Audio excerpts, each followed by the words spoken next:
சென்னையிலேருந்து கோயம்புத்தூர் வந்த சேரன் எக்ஸ்பிரஸில் ஆர்மி ஆஃபீஸர்ஸ் பிரச்சனை பண்ணதுனால ட்ராவல் பண்ண பேசஞ்சர்ஸே போராட்டம் நடத்தி அந்த ஆர்மி ஆஃபீஸர்ஸை ட்ரெயின்லேருந்து கீழே இறக்கியிருக்காங்க. பாதுகாப்பு கொடுக்க வேண்டிய ஆஃபீஸர்ஸையே ட்ரெயின்லேருந்து கீழே இறக்க வேண்டிய அவசியம் என்ன? ட்ரெயினில் அப்படி என்ன பிரச்சனை நடந்துச்சுன்னு இந்த வீடியோவில் பார்க்கலாம். வெல்கம் பேக் டு சென்னையிலேருந்து கோயம்புத்தூர் போகிற சேரன் எக்ஸ்பிரஸ் சென்னை சென்ட்ரல்லேருந்து கிளம்புறதுக்கு தயாராக இருந்திருக்கு. சம்மர் லீவ் முடிஞ்சு ஸ்கூல் திறக்கிற இந்த சமயத்தில் மக்கள் அதிகமாக பயணம் பண்ணுற அன்ரிசர்வ்ட் கம்பார்ட்மெண்ட்டில் வழக்கம் போல் கூட்டம் அதிகமாக இருந்திருக்கு. வழக்கமாக ட்ரெயின் ஸ்டார்ட் ஆனதுக்கப்புறம் தான் லைட்ஸ்லாம் ஆன் பண்ணுவாங்க. அதே மாதிரி லைட்ஸ் ஆன் பண்ணாமல் இருந்த அந்த சமயத்தில் ஒரு 20 ஆர்மி ஆஃபீஸர்ஸ் தன்னோட சீஃப் சூப்பரண்டோட அந்த அன்ரிசர்வ்ட் கம்பார்ட்மெண்ட்டில் ஏறியிருக்காங்க. ஆர்மி ஆஃபீஸர்ஸ் ட்ரெயினில் ட்ராவல் பண்ணுறது வழக்கமானதுனால அது பெருசாக அந்த கம்பார்ட்மெண்ட்டில் இருந்தவங்க யாரும் கண்டுக்கல.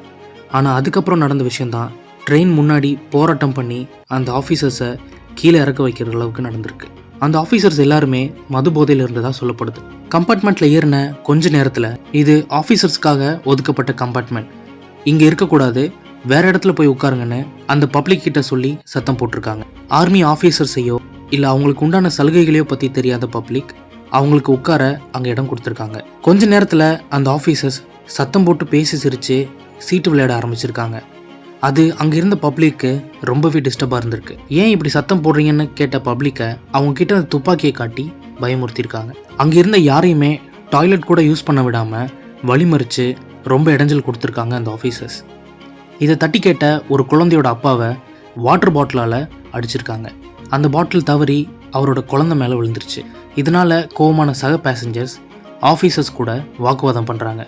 ஆனால் அந்த ஆஃபீஸர்ஸ் எதையுமே கேட்காம தொடர்ந்து அந்த கம்பார்ட்மெண்ட்டில் இருந்தவங்கள டிஸ்டர்ப் பண்ணிகிட்டே இருந்திருக்காங்க. கடுப்பான பப்ளிக் ட்ரெயினோட அலாம் செயினை இழுத்து ட்ரெயினை ஸ்டாப் பண்ணுறாங்க.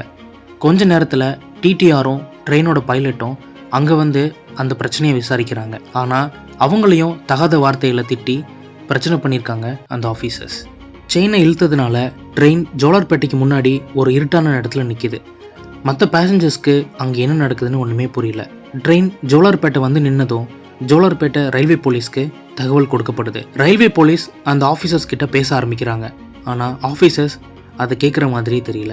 அந்த ரயில்வே போலீஸ்கிட்டையும் அவங்க பிரச்சனை பண்ணியிருக்காங்க. அந்த ஆஃபீஸர்ஸோட சீஃப் கிட்ட ரயில்வே போலீஸ் பேச ட்ரை பண்ணும்போது அந்த சீஃப் தான் ஒரு பெரிய சீஃப் சூப்பரண்டன்ட்டும் தன்னால் அந்த ட்ரெயின்லேருந்து இறங்க முடியாதுன்னு ரயில்வே போலீஸ் கிட்ட வாக்குவாதம் செஞ்சுருக்கார். கொஞ்ச நேரத்தில் மற்ற பேசஞ்சர்ஸ் மொத்தமாக சேர்ந்து ட்ரெயின் முன்னாடி உட்காந்து போராட்டம் பண்ணியிருக்காங்க.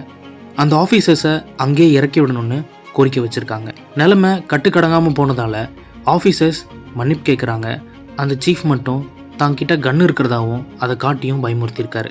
ரயில்வே போலீஸ் இது லீகலாக ப்ராப்ளம் ஆகும், நீங்கள் இப்போவே இங்கேயே இறங்கணும், ஏற்கனவே ட்ரெயின் 1.5 மணி நேரம் லேட்டுன்னு சொல்லி அந்த ஆஃபீஸர்ஸ் கிட்ட பேசியிருக்காங்க. அதுக்கப்புறம் ஆஃபீஸர்ஸ் எல்லாம் தங்களோட லக்கேஜஸ்லாம் எடுத்துகிட்டு அங்கே இறங்கியிருக்காங்க. கொஞ்ச நேரத்தில் ட்ரெயின் அங்கேருந்து கிளம்பியிருக்கு. பாதுகாப்பு தர வேண்டிய ஆர்மி ஆஃபீஸர்ஸே இப்படி பண்ணுறாங்க. ட்ரெயினோட டிடிஆருக்கும் பைலட்டுக்குமே சேஃப் இல்லாத போது நார்மல் பப்ளிக்கு எப்படி பாதுகாப்பு இருக்குன்னு மக்கள் அச்சப்படுறாங்க. இந்த நிகழ்வை பற்றின உங்கள் ஒப்பீனியனை கமெண்ட்டில் சொல்லுங்கள். மறக்காமல் சப்ஸ்கிரைப் பண்ணுங்க.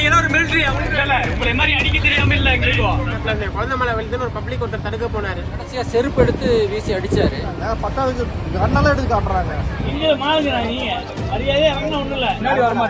அங்கேயே நிப்பாரா